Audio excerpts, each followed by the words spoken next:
Hi everyone, today we're talking about question 12 on the June 2025 Regents exam, so let's get started. As always, underline or highlight any unknown words, word meanings, context clues, relationships between things, and circle any task verbs when you're answering the question. So let's start reading the paragraph. The model below shows the movement of carbon, arrows, through the four Earth spheres. The numbers indicate the amount of carbon naturally added or removed from the spheres in gigatons GT per year. The numbers in bold indicate the amount of carbon added or removed by human activity. Numbers in parentheses are amounts of stored carbon. So I highlighted the what the model is about and also what different parts of the model is showing. Your highlights can be different from mine as long as when you're reading the highlights, the whole paragraph makes sense to you. So looking back, this model is showing the movement of carbon, which are shown by the arrows. The numbers show the amount of carbon naturally added or removed in gigatons per year. The numbers in bold indicate the amount of carbon added or removed by human activity. So these are the bold numbers. This is the amount added or removed by human activity.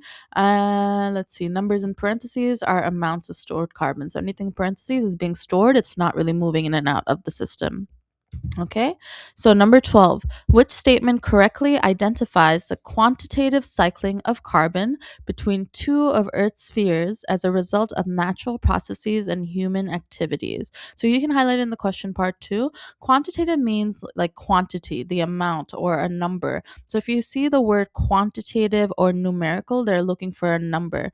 So they want a number for the cycling of carbon between two of Earth's spheres, and this can be as a result of natural processes, the numbers, or and human activities, which are the bold numbers. So we can do a combination of that. So just a quick review: the major spheres of the Earth system are the atmosphere, which is the air around Earth; hydrosphere, which is all water on Earth; cryosphere, all ice on Earth; biosphere is all living things on Earth; and the geosphere and lithosphere is all land, rocks, and Earth's any parts of the Earth's surface. When you see the word spheres or even Earth system, think of these terms. So let's look back on our options. The answer is actually question number four, sorry, option four. The amount of carbon that leaves the atmosphere and is absorbed by the ocean is 92 GT. So let's see. The amount of carbon that's leaving the atmosphere and being absorbed by the ocean is 90 from natural plus 2 from human activity. So, yeah, around 92, which is the same amount that is released by the oceans back into the atmosphere and absorbed by ocean sediments. So, if I look at the ocean and how much it's releasing back into the atmosphere, that's 90. And the amount being absorbed by ocean sediments is 2. So, 90 plus 2 is 92. So, yes, this is equal to this. That's why it's option 4. If we look at the other options, number one says fossil carbon releases 2,300 GT, while microbial respiration and decomposition absorbs 60 GT. So if I look at the fossil carbon being released, that's actually just holding on to or storing 10,000 GT. So that's not correct to begin with.